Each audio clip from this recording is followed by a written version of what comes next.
Sanini Nanini, even the spirit that moves upon the water, according to Genesis 1:1. We thank you for all that you've done. We thank you for your mercy. We thank you for your grace, your favor. We thank you for all that you've done. We thank you for subduing our enemies, that they are going to be defeated. They are defeated even as we speak. The things are forming up in this world that you have wrought, and we see you. I see you. I see you moving. I see you moving even as the horsemen move on one horse. We thank you even up to the horse's bridle that our enemies are defeated. We thank you for all things. We give you the glory and the praise because the glory is yours and you share it with no one, no spirit, no man. And we thank you. For all give you the glory, for you are our creator, you are our inventor, you are the one that causes us and called us to be multiplying after our kind. And we thank you for these things, and we thank you for your protection. We thank you for just dealing with our families, that our families could grow close and knit. We thank you for all these things.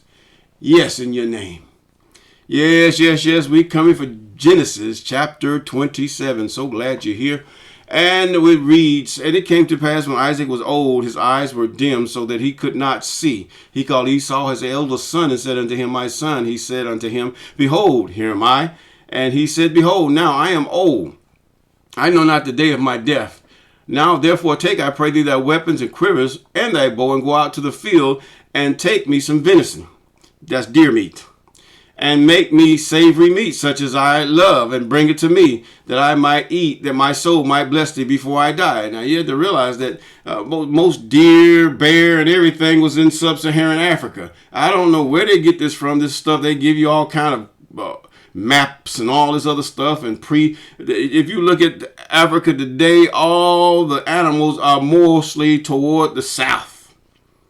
Now, with that said, he said, make me some savory meat. So apparently Esau was good at making, some type of stew for his dad and for himself and his mom. Okay. Now he wanted to taste that good old meat for himself before he died. Now in verse 5, Rebekah heard when Isaac spake to Esau his son, and Esau went to the field to hunt for deer meat or venison and to bring it. And Rebekah spake unto Jacob, or Jacob, her son, saying, behold, I heard thy father speak unto Esau, thy brother, saying, bring me venison and make me savory meat, that I might eat and bless thee before the Sanini Nanini, before my death. Now therefore, my son, obey my voice, according to that which I command thee. Now she said, I'm your mama. Now come on here. I want to see you get the blessing, because Esau was stupid.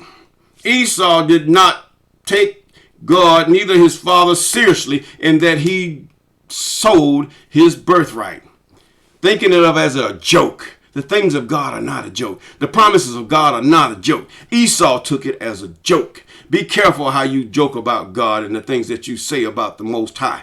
Yes, and he said, now therefore, my son, obey my voice according to that which I command thee. Go not to the flock. Go to the flock. Go now to the flock and fetch me thence 2 good kids of goats, and I will make them savory meat for thy father, such as he loveth. Now, goat meat is pretty close to venison. Venison is a little tougher, but goat meat is very good. It's sort of a stringy meat. It's very good. It's red meat. And it says, and thou shalt bring it to thy father, that he might eat, and that he might bless it thee before his death. Now, you can fix it up to the point where you cannot tell the difference between goat and deer meat. But goat is a very good meat. And Jacob, even Jacob, said unto Rebekah his mother, behold, Esau my brother is a hairy man, and I am not a smooth man. My father perhaps or peradventure will feel me, and I shall seem to him as a deceiver, and I shall bring a curse upon me and not a blessing. And his mother said unto me, upon me be thy curse, my son. Only obey my voice and go fetch them. And he went and fetched and brought them to his mother, and his mother made savory meat such as his father loved. Now, Rebekah, she loved both her sons. I can say that any mother would love their children, but she saw the foolishness in Esau. She might have seen Esau's arrogance and what Esau was about. She knew Esau. You know your own son. See, everybody judges Jacob, and then they judge Esau, but Esau had a problem. He didn't believe God. He took him lightly. Now, Rebekah took a goodly raiment of her eldest son Esau, which were in her house, and put them upon Jacob, her son, even Jacob. And she put the skins of the kids of the goats upon his hands, and upon the smooth of his neck. And she gave the savory meat and bread which she said she had prepared into the hand of her son Jacob, even Jacob. And he came to his father and said, my father. And he said, here am I. Who art thou, my son? And Jacob, even Jacob, said unto his father, I am Esau. Now, he lied there. Yeah, he told a lie because it was his blessing and he's going to take it. Now I have done according as thou hast badest me. Arise, I pray thee, sit and eat my venison, eat my deer meat. And that was another lie, but he had inherited the blessing because he got it fair and square, and that thy soul might bless me. And Isaac, even Isaac, said unto him, how is it thou have found it so quickly, my son? And he said, because even the spirit that moved upon the water, thy God brought it to me. And Isaac, even Isaac, said unto Jacob, come near, I pray thee, that I might feel thee, my son, whether thou be my very son Esau or not. Now, and Jacob went near unto Isaac his father, and he felt him, and said, the voice is Jacob's voice, but the hands are Esau's hand, the hands of Esau. And he discerned him not, because his hands were hairy, and as his brother Esau's hands, so he blessed him. And he said, thou art my very son Esau. And he said, I am. And he said, bring it near me, and I will eat my son's venison, that my soul might bless thee. And that he brought it near him, and he did eat, and he brought him wine and drink. And his father Isaac said unto him, come near now and kiss me, my son. And he came near and kissed him, and smelled the smell of his raiment, and blessed him, and said, see, the smell of my son is as the smell of the field, which is the Lord, which Sanini Nanini hath blessed.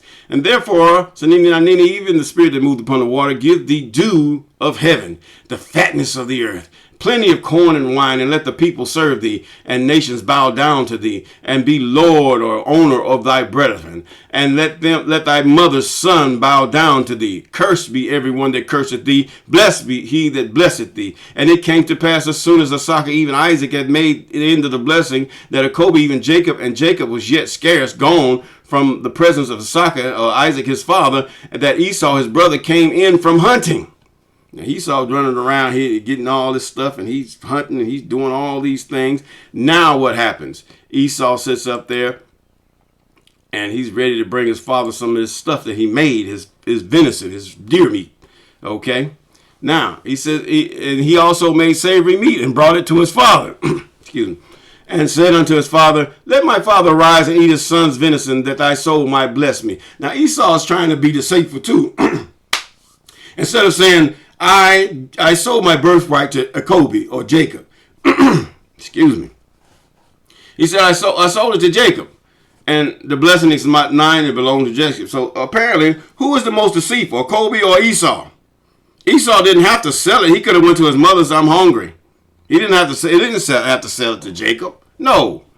You know, in that case, and then there's also the thing that maybe Jacob was the firstborn. But anyway, and verse 33, Isaac trembled and very exceedingly, and said, who?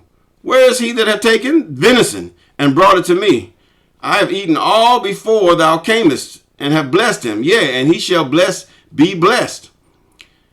And when Esau heard the words of his father, he cried a great and exceedingly bitter cry, and said unto his father, bless me, even me, O my father. And he said, thy brother came with subtlety, and hath taken away thy blessing. And he said, is not he rightly named Jacob or Jacob, and he hath supplanted me?